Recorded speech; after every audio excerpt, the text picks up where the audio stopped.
All right, it is time for some throwback. This is going to be my update for the Throwback 30 Project Pan. Now, before I get started, as always, I'm going to ask you to please do all of the things. You know what they are. So let's talk about Throwback 35.0. So this is the fifth iteration of this project. It is the brainchild of Jessica Lee.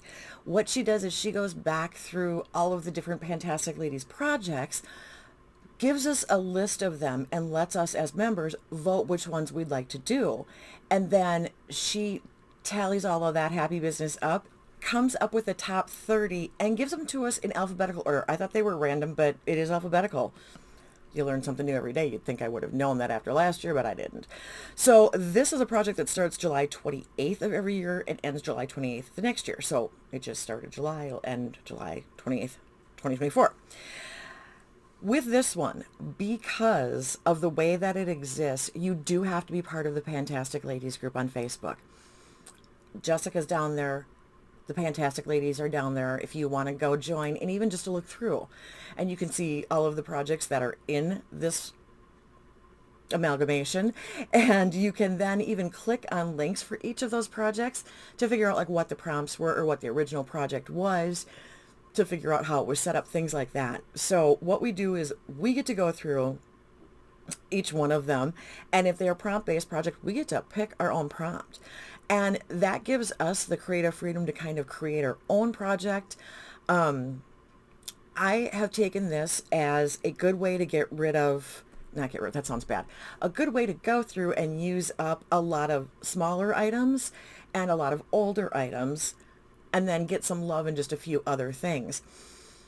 And I do that for a couple of reasons. I do it because this project happens to fall over the course of both of my homes, for my stays at each place. So I have to travel with a lot of this stuff. And because of the way this project is done, I bring in all 30 items in the intro. So if you did not see my intro, you know I got a playlist. Go check it out. I go through every one of the projects, or every one of the items I brought in for the project. So what I'm going to do with my update, normally I would just give you the things that I finished up. And last year I had a good jump on this. I had gotten a whole bunch of stuff done. I think this year I'm just doing more projects and I don't feel like I'm accomplishing as much. So I'm going to give you what's done, and I'm also going to give you the things that are actually being worked on right now, even though I don't have weights because they're minis, just to kind of let you know where I'm at with things. So I do have my 30 cards. We're going to flip through, and I am just going to talk about the things that I am doing. Now, the first one that I'm working on is this really old Bath & Body Works Lavender Vanilla Lotion from the aromatherapy line. Lavender Vanilla still comes back, but this is just a very old one. I am down to here. I was about here when we brought it in, so I've used a third to working towards a half of what was left in this bottle when I started. This is so old. This is not a 3 ounce. This is a 2 ounce. They used to make these smaller.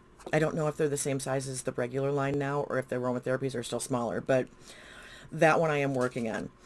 Okay, then I didn't tell you what project that was for. I'm an idiot. That would be helpful to know. So that was actually for 50 Shades of Purple, and the reason that I brought it in was for the lavender, which is purple, and the little line that says the fragrance is purple. I should tell you these things. All right, then the next thing that I have in the project is for Beauty A to Z. I randomized a letter. I got the letter D. I brought in this Bath & Body Works Fine Fragrance Mist in Dahlia. So this I finished. I go through these as room sprays here really quick. I use them as room sprays in Arizona. I don't go through them as quick. My house is about, well, it's literally less than half the size. It's probably closer to a third of the size, maybe a quarter. Here I have much more square footage, but I don't go downstairs very often. That's where my kid is. So I try and just leave that to him. So these go much more quickly in this house. Now, if I can find it, does it really not say the fragrance notes? Well, now that's odd. I thought it would. It gives me ingredients, but it does not give me fragrance notes. The one thing that I do want to say that I don't know if people realize this is actually labeled cruelty-free. I know that was an issue for some people with Bath & Body Works stuff before because they were not, but I don't know if all of their stuff is, but a lot of it is now. So that's completed. That is one project rolling out of this project. Then, okay, then for Child of the 80s, Blockbuster, a discontinued item, I brought in another one of these, oh geez, old Mary Kay body care buffing creams. Hard to see the writing on these. This one I just popped into my shower, so I don't think I have any uses on it. Maybe I have, I think I have one use. I'm about here on this, but that one is an ongoing and currently active item. Had a tickle. Sorry about that. Okay, and I do have a couple of those in the project, so I'm just giving it to you as the first one that comes up numerically. Then, what else have I been working on? All right, for Golden Girls, out on the lanai, a skincare product that leaves you glowing inside and out. I brought in the Origins ginseng. I said it wrong the last time. I always do that, and I don't know why. It's a tiny little bottle. It is orange. It is on there. I use this up. It is completed. You're going to see it in my empties. I hate this. It's perfectly lovely, but it smells like orange rind. So when you're peeling an orange, that scent, and it actually makes, if I'm around that scent for too long, it makes my throat itch and blister. I'm allergic to it. Using this, I didn't have a problem with the reaction, and that's something that I can usually just kick off with a Benadryl. So it's not like I'm in mortal danger, although they say allergies work weird. So like, don't freak out when I tell you I'm allergic to stuff. It's usually not a big deal. I just hold my breath until I put the next layer of skincare on. But it's out of my collection. I will never use it again, simply because I know that that is going to be problematic for me if I do. Okay, then what is next? It's Panning Cats and Dogs, Ragdoll, known for their blue eyes, a blue product. I brought in a La Roche-Posay. This is the Toleraine Purifying Foaming Cleanser. This is a 1/2 ounce bottle. This is actually almost gone. I think I'm down to about here on this. I brought this with traveling, and I've been using it, honestly, I've been using it for my arm because I needed to have a liquid cleanser that had no fragrance, and you can put it on your face. It's probably safe for your body. So I've been using it in multiple ways. Handy to have. That will be out next month, definitely. Then the next project that I have is lip service. For that, I had gotten one of the Sephora favorite sets. It had the Tiny Give lipstick, which is the Gwen Stefani brand. This is one of the Anaheim Shimes in Stomp Box is the color. And you can see, sort of, that I am down there. This is getting smaller. This wasn't big to begin with. I mean, look at where the tube is. It's just a tiny little thing. But I actually kind of like this. It's a good color for me. It's a really neutral, but it's a pink, or a more pinky tone, so it works really well on me. I didn't think that I was going to like the Give lipsticks because she's known for that really bold red and a lot of times a matte, which I'm not fond of either of those. So I'm pleasantly surprised. The only Give lipstick I own, and I don't hate it. All right, that's into completion too, obviously. Almost everything that I do in here is into completion. Then we have Nightmare on Panning Street. For that, I picked Jaws, so it's a water-themed item. So I picked the Tarte C, S-E-A, because I figured that's water-themed, and this is a wink of H2O, which is water. So clever. So this is the eye cream, and it's a little tube. It has the little squeezy dispenser. This I have had traveling with me, and this is lovely. I actually like this. It's a good cream. There's some really good ones out there, okay? I like this one. I like this Shiseido. There's a couple I'm working on in Dermalectives too. But I've had some that are just like, they're whatever. They're super thin. They're super watery. And I'm thinking of the e.l.f. Holy Hydration Eye Cream, I think. So this one is not a bad one. That's something I would consider repurchasing when I am done with it. And that will probably be an empty for next month. Hopefully I can give you some more empties and some more toners next month because, like I said, I'm not making the progress that I did last year. Then I have Same Pan Last Year, my project, and I picked Valentine's Day. So this is red, pink, heart-shaped, love-themed. Any way you can relate this back to the idea of Valentine's Day, pick your product. I brought in one of the pink-capped Mary Kay toners, which actually is pink in the bottle too. You've seen the full size from the demo kit that I'm using in, I think, at the Hop. You've seen the sale size that I finished up in another thing, and I have several of these. I love this. Don't care if it's old, don't care if it's expired, still love it. Been traveling with it. So we are not quite halfway, but we're getting to halfway on this particular tube, and I do have another one coming in later also. So that's where we are with that. All right, what do I have next going on? Okay, so this is Fantasy. The nice thing about this is this gives you, oh, my candle just burned out. This gives you a chance to do some of the projects that you haven't been able to do. And I have not been doing any of the This is Fantasy rounds. So this way I get to dabble at least a little bit. I brought in fairy this time. So a fairy is a mythical being from folklore, and from folklore and romance, with human form and magical powers. It's associated with plants in springtime. So for this, the prompt suggestion is a plant or nature-themed item. So with that, I brought in the Vanilla Woods fragrances from the 7 Virtues. Woods, vanilla, you know. I brought in 2 of them. They're just the little ones. And although it looks like there's a tiny bit of liquid in, I can't get it out. It doesn't pump anymore. So both of these are completed and are going to go into the empties. So that's another completed prompt. That's helping. It's helping. Then for Turn and Burn, because of the way that project is, it is all sample sizes, travel items, small, basically. Well, I don't do the Turn and Burn project because I put smalls in other places to make sure that I have items where I have achievable goals. So what I thought I would do with this is I would bring in something that I had multiple of. And I brought in the Skylar perfume in Vanilla Sky. I had 4 of these that I brought in for Turn and Burn. I don't keep adding more when I finish stuff like some of the other ladies do. So far we are done with 2. We are half done with this prompt. These are going to go in the empties, but the prompt is staying in the project because I have 2 more. Okay, and then I think that is everything that I have finished working on. Not much, guys. Like I said, this is going to be a little bit of a quicker video. Nice. Okay, so that's going to bring us to the music moment. And for this, I was thinking, God, what do I want to do? Well, I'm doing that. So 2000s, I'm doing the 70s pan. So I'm doing some of the music. Oh, and at the Hop with the 50s and 60s.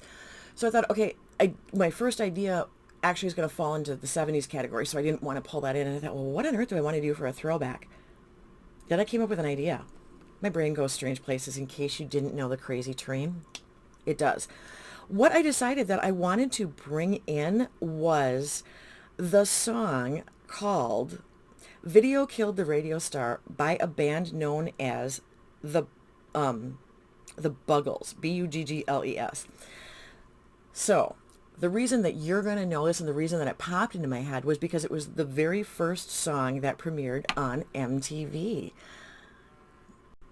Now, the reason that I picked this song was because of the MTV, because it basically became cemented as a historical thing.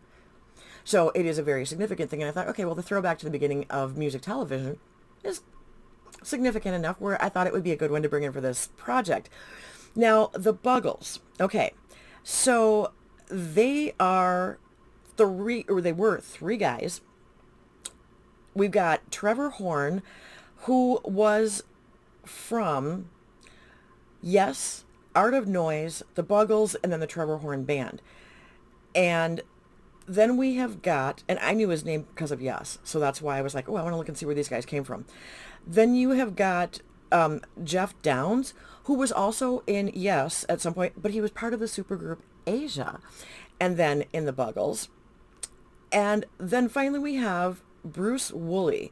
Now with him, I couldn't find too much about him, but he was from the Camera Club. And that would be the main band that you may have heard of. So this song actually was recorded concurrently by Bruce Woolley and the Camera Club and then the Buggles. Okay, so it was recorded at the same time in 1979. It's a little bit screwy how all of that worked, and it has to do with who was in the band when.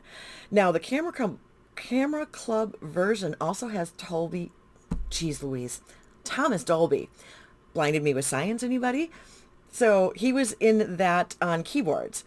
And it initially Wooly was in the band, and I think he was part of the writing of it, but that is the reason that it was recorded separately by him, is because he had left the other guys. Okay, following me there? Does that make sense? All right, so this actually was released by Bruce Woolley on June 17th, 1979. From the Buggles, it is September 7th, 1979. The video. All right. The video actually was also done at that time and premiered on Top of the Pops. It was criticized for being too violent because there's this part where they blow up a television. Well, then in 81, MTV, and it goes on in history. And I don't think anybody at that point complained about it. I think it was kind of the perfect introduction, and I think that the people from MTV planned it that way. So the song, all right, it is very much new wave, but it, as an overarching theme, the Buggles album was, what was it? Plastic, something plastic. Living in the Plastic Age. That came out in 1980. That whole album really is a societal reflection. It is talking about the technological innovations that occurred throughout pretty much the 20th century and how that changed things. What they were looking at with Video Killed the Radio Star, they actually were, it starts out with talking about a singer from the 50s, and the video has a scene where it's a boy who can't hear who's swooping up, who finds like an opera singer. So it's the finding something that no longer exists in your world is kind of where that theme is going. And a lot of it was commentary about how all of these advances and innovations were changing all aspects of media arts. So we're not even just talking like the music industry, although there had been things that had been changing throughout before MTV came into play in the 1900s. You've obviously got a lot of things that were going on. You've got films going from silent to talkies, black and white to color television, radio stars to video stars, basically. That actually changed. So this is a big thing that it changed. The MTV generation really changed how things were charting also, because things that were getting more and more rotation on MTV, because they weren't playing everything. Not everything had a video. What you were hearing on the radio was not always what you were seeing on MTV, although then it did become very similar because there was the request for it, because people were seeing videos and then wanted to hear it on the radio stations. So the things that were controlled in a lot of ways by the record companies and the DJs, some of that power changed to an extent, the artists who were having some creative control over creating videos, but then there's that cost associated with that too. So you've got people that are into video production, you've got people who are doing essentially like short films. So it changed the landscape completely. And I think it's very interesting that the song that they wrote as a nostalgic piece actually became a piece that spoke to and spoke for a very current event at the time. Okay, just kind of my take on it. Now, I don't know if I had mentioned this. The video was filmed with a $50,000 budget in like one day in London. So the beginning scene is listening to the old radio, and then it's kind of transposed with this like black and white image of Trevor Horn singing the song, and then the child is actually transported to the future, where you've got him playing live, and then you've got the girl that's in the tube, like dressed all in silver. And apparently it took about 30 takes of her in the tube, different ways and whatever, and the tube fell over at one point. That wasn't actually supposed to be in the end version of the video, and I believe it is, and that is the way that they left it. So musically it's not necessarily super complicated, but they say that it is complicated as far as performing it, not necessarily the notes of it. I don't usually go into too much of that stuff. One of the things that you do need to know is that the release, the single, the song, not necessarily the video, topped 16 international music charts. Okay. It included UK, Australia, and Japan. It peaked in the top 10 in Canada, Germany, New Zealand, and South Africa. Only reached number 40 in the US. But I think that actually became more prominent after the MTV release than it was when it was originally released. So there's like, it spans, the song actually has a longevity of a couple of years there because of that. So it was the video was directed by Russell Mulcahy. Yeah, the premiere was the 1st of August 1981 at 12:01. It also was the first video shown on MTV Classic in the UK on March 1st of 2010. So there's quite the gap there with that. It has got accolades like you wouldn't believe as far as like top of the top however many songs of this of all time of whatever. There's a bajillion of them. I've already mentioned that it's charted. It's been covered a whole bunch of times. So this kind of became a huge part of the musical lexicon, not only the song but the video also. Like I said, okay, so the piece was built from the chorus riff that was developed by Woolley, who ended up leaving, remember, like I said, and recorded his own version of this. And this is one of 3 songs that he actually helped write that were on that first Buggles album. It was a demo and then developed further from there. One of the things that influenced it is, oh no, this is where the influence, I already talked about it, but I guess I have it screwed up.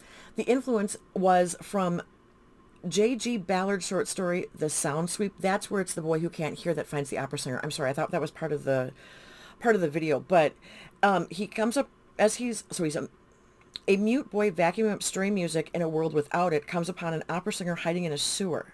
And that's what provided the inspiration for the video. And they felt that this was like an era that was passing, and that's why they wanted to do things this way. Okay.